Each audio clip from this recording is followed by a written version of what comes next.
Today, I'm going to give you the category that will give you the most profit in the fastest way on Etsy, and that is the handmade category. We're going to talk about the 5 best materials to work with. I'm going to show you how to save thousands on your first laser. I'm going to show you how to source materials, and I'm going to show you how to hire help for 5 to 8 hours a day by month 4. Before we get started, comment below if you are in the handmade business or you are wanting to get into the handmade category. Now, I have helped thousands of Etsy sellers sell pretty much anything you can imagine, from 99-cent digital downloads to $15,000 tables to print on demand to vintage and more. And today I want to focus on 2 things: speed of results and profitability. And I have found that the handmade category, time and time again, gives you the best of both of these things. So you might think that the easiest way to make money on Etsy is digital products. No customer interaction, you make it once, you don't have to worry about fulfillment or shipping or tracking numbers. Or maybe you're thinking print on demand is the easiest way. You make one design, it sells over and over again, and that is where people get tripped up and disappointed with Etsy. And there is truly no easy way to make money on Etsy. Every category has different ways to compete. I have found that the handmade category gives you the most ways to compete, which means the most ways to win. First thing, the 5 best materials to work with. Now, the key here with materials in the handmade category is not doing everything from scratch. It's kind of like making a cake. Go with me here. You don't want to make the cake completely from scratch. That's going to take so long. It's going to be more expensive long term. With Etsy, we want to get into the game of alteration in the handmade category. There's so much gray area here that really drives profitability. This means you can take something already made, you can put in some sweat equity and add value, real value, and then you can sell it for significantly more. So I'm going to give you my top 5 materials or products to do this with. And this is not in order, but number 1 is acrylic items. Acrylic photographs so well. And with lasers, it's fantastic for customization. It is also considered more premium and keepsake in comparison to wood. So you're going to attract a more profitable premium customer who likes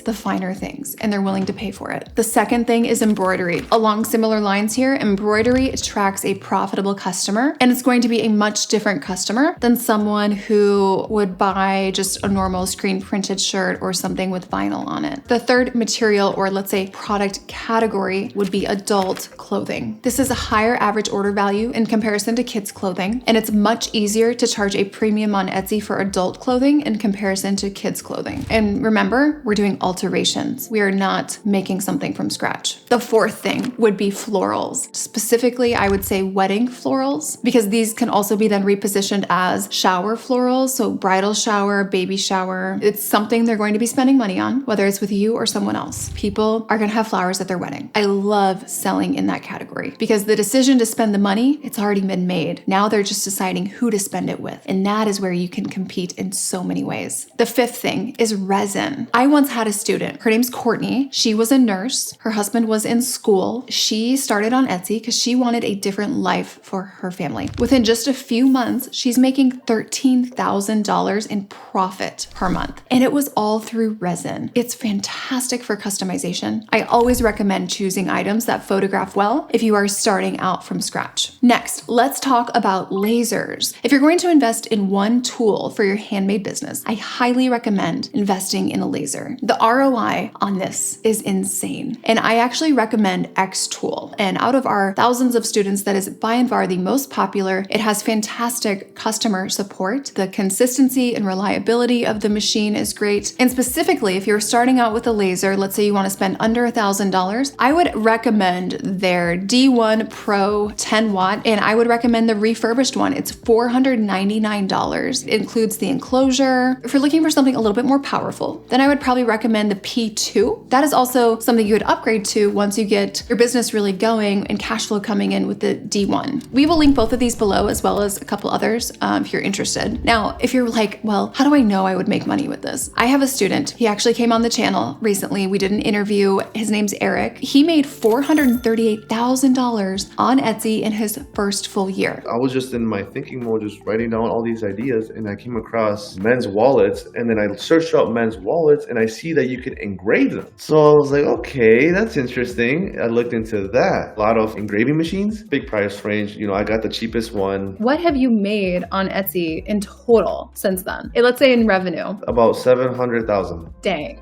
Eric. That's amazing. He's only 24 years old right now. He used to work in a warehouse, no e-commerce background, and his life was really forever changed by e-commerce with this $500 laser. And you don't need a lot of space. It's not like he had this big fancy workshop. You don't need that. If you're in a one-bedroom apartment, you can do this, right? Now, the third thing, let's talk about sourcing. That overwhelms a lot of people in the handmade category. Sourcing can be so simple. You don't have to be going to these big factories trying to negotiate when they have, 1,000 unit minimums. And one of the best ways I'll give you that I found for sourcing is actually through local sourcing. And it can give you one of the biggest competitive advantages that I have seen because everyone else is using AliExpress and Temu. You might be thinking, well, do I even need to develop supplier relationships? Can't I just order things and have it shipped in? You can, but one of the biggest advantages to developing close relationships with suppliers is called SMUs, special makeups. This will become one of your biggest ways to compete and differentiate in the handmade category as you grow and scale. Now, if you're thinking like local sourcing, like does that apply to me? It especially applies to you if you live near a port city. Now, it's essential to purchase wholesale, so having that reseller's permit is key. You do not have to have an LLC to get the reseller's permit, and this will allow you to never pay sales tax. And there are workarounds if you do not have an LLC to get that reseller's permit. Now, number 4, let's talk about this whole scalability myth. People don't want to do the handmade category because they think it's not going to be scalable. I'll never be able to take a vacation because I'll be, stuck doing orders. And the exciting part about this is scaling is a way to have a competitive advantage. Part of winning is just being insanely good at something that most people can't figure out. And that one thing in the handmade category can be scalability. Building a business and building the infrastructure to scale something, to alleviate those bottlenecks. Most people, they're afraid to build a team. They're afraid to even hire one person, like an assistant. But really, with the handmade category, you can create the same passivity as print on demand by being willing to expand. So for example, with my shop, it was almost a couple years ago that I hired an assistant who ramped up to full time. It allowed me to completely get out of all fulfillment, all production. So I was essentially having a production partner in-house doing all the fulfillment. And it really took me less than an hour a week to do things with my Etsy shop. And it completely changed my handmade business model into something that was more scalable. So that way, if I want to double my sales, I just double my bandwidth. And as I do that, I'm pulling levers in the business as the operator of the business. As a handmade seller, you can absolutely make this scalable if you want to. So I hope these 4 things were insightful in showing you how to really scale a business to, way beyond $10,000 a month in the handmade category. If you would like us to come alongside you in your business, maybe you're stuck at a plateau, you're looking at how to get it to the next level, or just how to start correctly the first time, feel free to schedule a free call with us. We will put a link below. And on that call, we will just have a conversation about what your goals are. And we can share more about what it looks like to use our strategies. And we can also show you our students and their actual results. All right. I hope you enjoyed the video. Please subscribe if you enjoyed this one, and I will see you all in the next one. After I joined the program, I gained so much clarity. Dylan is a wealth of knowledge and she shares all of her secrets with you. That coaching aspect of it, you can't get that through reading or watching videos.